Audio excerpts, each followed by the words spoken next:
సాయిరామ్. సమర్థ సద్గురు సాయినాథ్ మహారాజ్కి జై. బాబా గారి భక్తులందరికీ నమస్కారం అండి. అందరూ కూడా సుఖంగా సంతోషంగా ఎప్పుడూ కూడా ఆనందంగా ఉండాలని చెప్పి బాబా గారిని మనస్ఫూర్తిగా కోరుకుంటూ ఈరోజు మన వీడియోలోకి వెళ్ళిపోదాం. ఈరోజు వీడియోలో బాబా గారు ఓ చిన్న కథ విను తల్లి అని అంటున్నారు.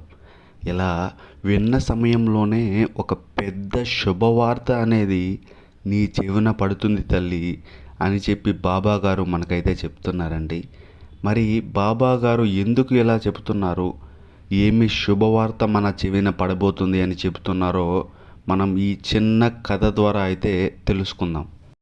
ఒక ఊరిలో రామయ్య అని చెప్పి ఒక వ్యక్తి ఉన్నారన్నమాట. అతను చాలా అమాయకుడు. ఎంత అమాయకుడు అంటే ఊర్లో అందరికీ తెలుసు అతని అమాయకత్వం గురించి. అయితే ఒక పెద్ద ఇంట్లో అంటే ఒక యజమాని దగ్గర ఆవులు దూడలని అంటే గేదె పని గొడ్డు పని అంటారు కదండి, ఆ పని చేసుకుంటూ అతని కాలాన్ని గడుపుతూ ఉంటాడు. అయితే అతని పని ఏంటంటే ప్రతిరోజు కూడా ఆవుల్ని పొలానికి తీసుకువెళ్ళడం, వాటికి గడ్డి మేపించడం, మళ్ళీ సాయంత్రానికి వాటిని ఇంటికి తోలుకురావడం, వాటిని మళ్ళీ కాస్త నీళ్ళతో కడగడం, నీళ్లు పెట్టడం, గడ్డి వేయడం, పాలు తీయడం.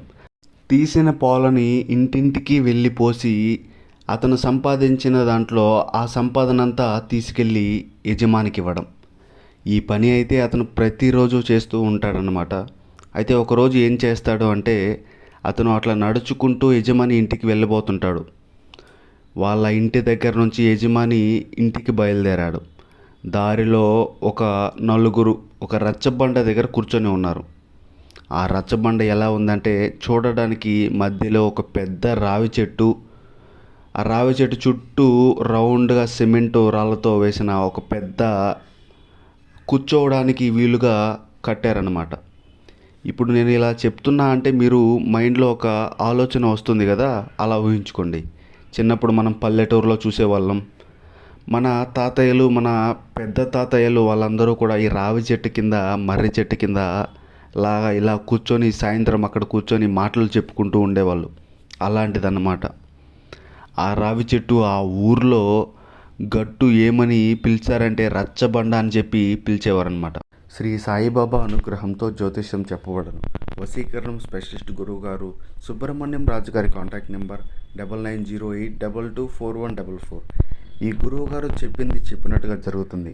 భార్యాభర్త మధ్యలో గొడవలు, విదేశీ ప్రయాణం ఆలస్యం అవ్వడం, ప్రేమ, పెళ్ళి, సంతానం లేకపోవడం, కోర్టు సమస్యలు, గృహము మరియు కుటుంబ సమస్యలు, ధనం నిలకడ లేకపోవడం, నమ్మిన వ్యక్తి మోసం చేయడం, స్త్రీలు పురుషులకు సంబంధించిన గుప్త సమస్యలు ఎటువంటివైనా రోజుల్లో పరిష్కారం చేయబడను. మీరు ఎంతోమంది దగ్గర జ్యోతిష్యం మరియు పరిష్కారాలు చేయించుకొని ఉంటారు, నిరాశ చెంది ఉంటారు. ఒక్కసారి కొండదేవత అయిన కోయరాజు గారికి ఒకసారి కాల్ చేసి మాట్లాడండి. కోయరాజు గారు కొండదేవత పూజారి సుబ్రహ్మణ్యం రాజు గారి కాంటాక్ట్ నెంబర్ 9908224144. మా జీవితంలో ఎన్నో మార్పులు జరిగాయి కాబట్టి చెప్తున్నాం ఫ్రెండ్స్. ఓం సాయిరామ్. ఇక కథలోకి వస్తే ఆ రచ్చబండ దగ్గర ఒక 4-5 కూర్చొని మాట్లాడుతూ ఉన్నారు. అంతలోకి రామయ్య వాళ్ళ మీదుగా దాటి వెళ్ళిపోతున్నాడు. అంటే దారిలో వెళ్తూ ఉన్నాడనమాట. అక్కడ కూర్చున్న వాళ్ళు ఇలా మాట్లాడతారు. ఒరేయ్, రామయ్య వస్తున్నాడురా, ఏమీ తోచట్లేదు, పొద్దుటి నుంచి ఇక్కడే కూర్చున్నాము, కాసేపు రామయ్య గారిని ఆట పట్టిద్దామని చెప్పి ఒకరికొకరు అనుకుంటారనమాట. అంటే చెప్పుకుంటారు. సరేరా సరేరా అని చెప్పి వాళ్ళు అనుకుంటారు. అరే రామయ్య, ఎట్లారా, నీతో కొంచెం పని ఉంది, మాకు చెప్పిన పని చెయ్యి అని చెప్పి పిలుస్తారు. రామయ్య అడుగుతాడు, ఏం పని నాతోని అని. అయితే ఏమీ లేదు కానీ ఊర్లో కబడ్డీ పోటీలు జరుగుతున్నాయి. కబడ్డీ పోటీలు అంటే నీకు చాలా ఇష్టం కదా, నువ్వు చాలా కబడ్డీ బాగా ఆడతావని 4-5 చెప్పారులే. మన ఊరి పోటీల్లో పాల్గొంటావా, నాతో ఆడుతావా, గెలుస్తావా అని చెప్పి అతను వేరే వాళ్ళు రామయ్యని అడుగుతారనమాట. అవునా, కబడ్డీ పోటీలా, అయితే నాకు ఇష్టమే, నేను ఆడగలను, ఎక్కడా అని చెప్పి రామయ్య అడుగుతారు. ఎప్పటి నుంచి అని చెప్పి ఇతను రామయ్య అని అడిగితే చాలా ఇంట్రెస్ట్గా ఆసక్తిగా అడుగుతాడు. అయితే దానికి వాళ్ళందరూ కూడా 4-5 రోజుల్లో మొదలవుతాయి. దానికి మనకు ప్రాక్టీస్ చాలా అవసరం కదా, అంటే సాధన చేయాలి. మనం గనుక ప్రాక్టీస్ చేస్తే తప్పకుండా మన ఊరే గెలుస్తుందన్నమాట. అవును, అవును. నువ్వు చెప్పింది నిజమే. సాధన చేయాలి కదా! అయితే నేను సాయంత్రం పెందులాడ పాలన్నీ అమ్మేసి మీ దగ్గరికొస్తాను. మనం సాధన చేసుకుందాం అని చెప్పి రామయ్య అంటాడు అమాయకంగా. అయితే సరే చేద్దాం చేద్దాంలే గానీ ఈ రచ్చబండ ఒకటి అడ్డమైపోయింది మనకి. రచ్చబండని కొంచెం పక్కకు జరుపుదామని చెప్పి పిలుస్తారనమాట.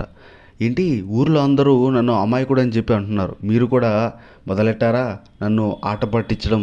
రచ్చబండ ఎలా కదులుద్ది? అరే నేను ఇది వరకు రచ్చబండ మా ఇంటి ముందే ఉండేది. మా ఇంటి ముందు నుంచి ఇక్కడికి తీసుకొచ్చి అడ్డంగా ఉందని చెప్పి ఇక్కడ పెట్టాను. మేము ముగ్గురం అప్పుడే జరిపింది. ఇప్పుడు ఇంకోవాడు ఉన్నాడు. మేము ముగ్గురం జరిపినప్పుడు మన నలుగురం జరపలేమా అని చెప్పి అతడు అంటాడు. నువ్వు కొంచెం చెయ్యి వెయ్యి అని చెప్పి అంటారు. అయితే దానికి రామయ్య, అవునా, నిజమా? మీరు మీ ఇంటి దగ్గర నుంచి ఇక్కడికి రచ్చబండ జరిపారా? దానిని తెచ్చి నువ్వు ఇక్కడ పెట్టావా? సరే సరే పట్టురా జరుపుదామని చెప్పి రామయ్య రచ్చబండ దగ్గరికి వెళ్ళి ముందుకు నెట్టడం ప్రయత్నిస్తాడు. మిగతా వాళ్ళందరూ కూడా యాక్షన్ చేస్తారంతే. వాళ్ళను నటిస్తూ జరుపుతున్నట్లు ఉంటారు. కానీ రామయ్య మాత్రం చాలా సీరియస్గా తీసుకొని తన బలమంతా ఉపయోగిస్తూ నెడుతుంటాడు. అంతలోకి ఊరి పెద్ద రచ్చబండ దగ్గరికి వస్తాడు. అరే అరే ఏం చేస్తున్నారా? ఏంట్రా మీరు జరుపుతుంది? అప్పుడు జరిగిందంతా కూడా రామయ్య ఊరి పెద్దకు చెప్తాడు. అయితే వాళ్ళకి ఎలాగో బుద్ధి లేదు. నిన్ను ఆట పట్టించడానికి వాళ్ళు అలా చెప్పారు. నీకైనా తెలియద్దా రామయ్య? మరీ ఇంత అమాయకంగా ఉంటే ఎలా బతుకుతావు నువ్వు? చెప్పు, రచ్చబండ కదులుతుందా? ఆ చెట్టును చూసావా? కొన్ని సంవత్సరాల నుంచి మహావృక్షంగా ఉంది. అది భూమిలోకి లోతుకి వేర్లను పాకి ఉంది. అది ఎలా కదులుతుంది అనుకున్నావు? అది ఎలా జరుగుతుంది అనుకున్నావు? అసలు నీకు మైండ్ ఉందా లేదా? ఊర్లో వాళ్ళంతా అన్నది నిజమే. ఇంత అమాయకంగా బ్రతికితే కుదరదు. కాస్త తెలివితేటలు నేర్చుకో అని చెప్పి ఊరి పెద్ద అని వెళ్ళిపోతాడు. అవునా, నేను నిజంగానే అమాయకున్నా అని చెప్పి అమాయకంగా మళ్ళీ గొనుక్కుంటూ అతని యజమాని ఇంటికి రామయ్య బయలుదేరతాడు. ఇక అక్కడ నుంచి వెళ్ళిన తర్వాత ఆవుల్ని తీసుకొని అన్నిటినీ మేతకు పొలానికి తీసుకెళ్తాడు. అక్కడ పొలంలో ఒక వ్యక్తిని కలుస్తాడు. అరే, రోజు నువ్వు కూడా మేతకు తోలుకొస్తావు కదా, మంచిగా కట్టేసి మంచిగా గడ్డి మేత వేస్తేనే కదా మంచిగా పాలిస్తాయి అని చెప్పి అతన్ని అడుగుతాడు. అరే, ఇంటి దగ్గర నుంచి ఇంత దూరం పొలం తీసుకొచ్చావు ఎందుకు? ఆవుల్ని మేత మేయడానికే కదా, మరి వాటిని ఇక్కడికి తీసుకొచ్చి ఎందుకు కట్టేస్తావు అని అంటే, నేను కోసి మేత వేస్తానయ్యా. పొలం దాకా తెచ్చి కట్టేసి మేత వేయడం ఏంట్రా అమాయకంగా? ఇక్కడ పొలం దాకా తీసుకొచ్చి వాటిని కట్టేయమని ఎవరు చెప్పారు? అలా చెప్పి ఇంటి దగ్గరే కట్టేసి నువ్వు మేత తీసుకువెళ్ళి వేయచ్చు కదా. చెప్పు, నీ శ్రమ తప్ప వేరే ఏం లేదు ఇక్కడ.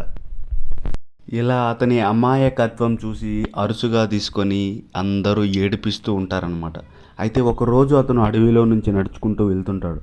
ఒక పెద్ద చెట్టు కింద ముని తపస్సు చేసుకుంటూ గాలిని బాగా లోపలికి తీసుకొని నెమ్మదిగా గాలిని వెనక్కి వదులుతుంటాడు.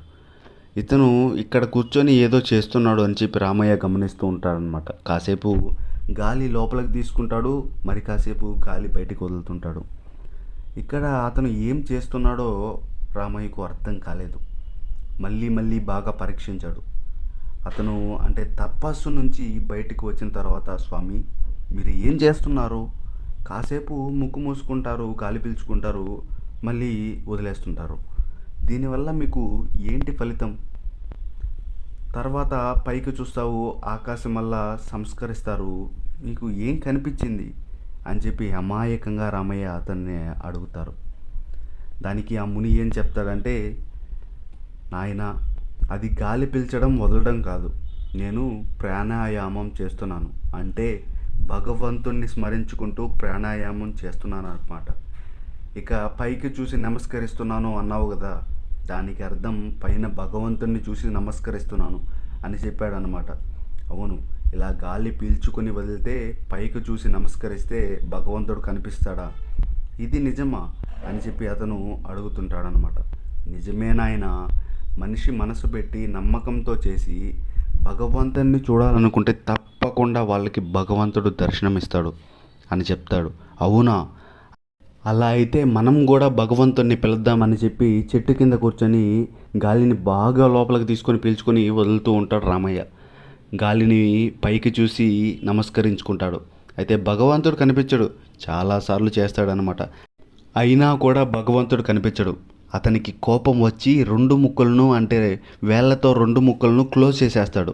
బాగా గట్టిగా పట్టుకొని గాలి అస్సలు పీల్చకుండా బిగబట్టుకొని కూర్చుంటాడనమాట. అయితే పైనుంచి భగవంతుడు చూసి ఇతను కాసేపు ఇలా చేస్తే ప్రాణాలు విడిచే అవకాశం ఉంది. అతను నా కోసమే కదా తపస్సు చేస్తున్నాడని చెప్పి అతను భగవంతుడు ప్రత్యక్షమవుతాడు. నాయనా రామయ్య, నువ్వు నా కోసమే కదయ్యా నువ్వు ఇంత దీక్షలో ఉన్నావు.